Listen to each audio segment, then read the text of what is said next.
Walker Smith Jr., May 3, 1921 April 12, 1989, better known as Sugar Ray Robinson, was an American professional boxer who competed from 1940 to 1965. He was inducted into the International Boxing Hall. Robinson was a dominant amateur, but his exact amateur record is not known. It is usually listed as 85-0 with 69 knockouts, 40 in the first round. However, it has been reported he lost to Hobley Graham. When he was 14, he attempted to enter his first boxing tournament, but was told he first needed an AAU membership card, which he could not legally procure until he was 16. He circumvented the AAUs. Robinson idolized Henry Armstrong Gandiger Louis as a youth, and actually had lived on the same block as Louis in Detroit when Robinson was 11 and Louis was 17. Robinson made his professional debut on October 4, 1940, winning by a second-round stoppage over Joe Echevarria. Robinson fought 5 more times in 1940, winning all 4 by knockout. World Champion Sugar Ray Leonard versus Thomas Hearns. During the time that Leonard fought twice with Duran and was rising into a new weight category, the new superstar Thomas Hearns was maturing.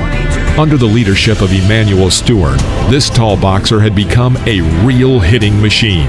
Thomas's rise to the world of professional boxing was so rapid that in just a couple of years he became the first USBA fighter to knock out the long-playing WBA champion Jose Cuevas. In 1955, Robinson returned to the ring. Although he had been inactive for 2.5 years, his work as a dancer kept him in peak physical condition. In his autobiography, Robinson states that in the weeks leading up to his debut for a dancing engagement in France, he ran 5 miles every morning and then danced for 5 hours each night. Robinson even stated that the training he did in his attempts to establish a career as a dancer were harder than any he undertook during his boxing career.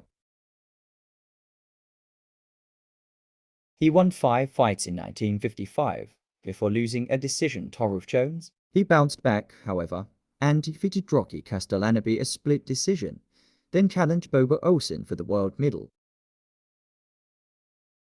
He won the middleweight championship for the 3rd time with a second-round knockout, his 3rd victory over Olsen. After his comeback performance in 1955, Robinson expected to be named fighter. In 1957, Robinson lost his title to Gin Fulmer. Fulmer used his aggressive, forward-moving style to control Robinson and knocked him down in the fight. Robinson, however, noticed that Fulmer was vulnerable to the left hook. Fulmer headed into their May rematch as a 3-1 favorite. Later that year, he lost his title to Brasilia in a rugged 15-round fight in front of 38,000 at Yankee Stadium, but regained it for a record 5th time when he beat Brasilia in the rematch. Robinson struggled to make weight and had to go without food for nearly 20 hours leading up to the bout. He badly damaged Brasilia's eye early in the fight, and by the 7th round, it was swollen shut. The 2 judges gave the fight to Robinson by wide margins, 72-64 and 71-64. The referee scored the fight for Brasilia 69-64 and was booed loudly by the crowd of 19,000 when his decision was announced. The first fight won the Fight of the Year award from The Ring magazine for 1957, and the second fight won the Fight of the Year award for 1958. Robinson knocked out Bob Young in the 2nd round in Bostonin, his only fight in 1959. A year later, we will talk about one of these people. Many people, including myself, describe Sugar Ray Robinson as the greatest fighter of all time, and here's why. Robinson defeated all-time greats such as Henry Armstrong, Jake LaMotta, Carmen Basilio, Kid Gavilan, Gene Fulmer, and Rocky Graziano. But he wouldn't just beat them once. He boxed LaMotta 6 times, Fulmer 4 times, and Basilio twice. All in all, he beat 18 different world champions.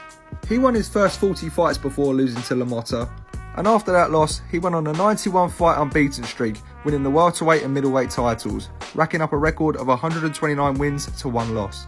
Robinson was a global superstar even during the early days of television.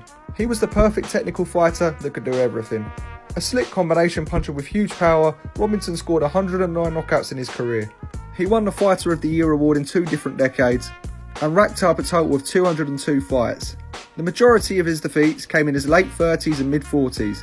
In his prime, he was simply the greatest.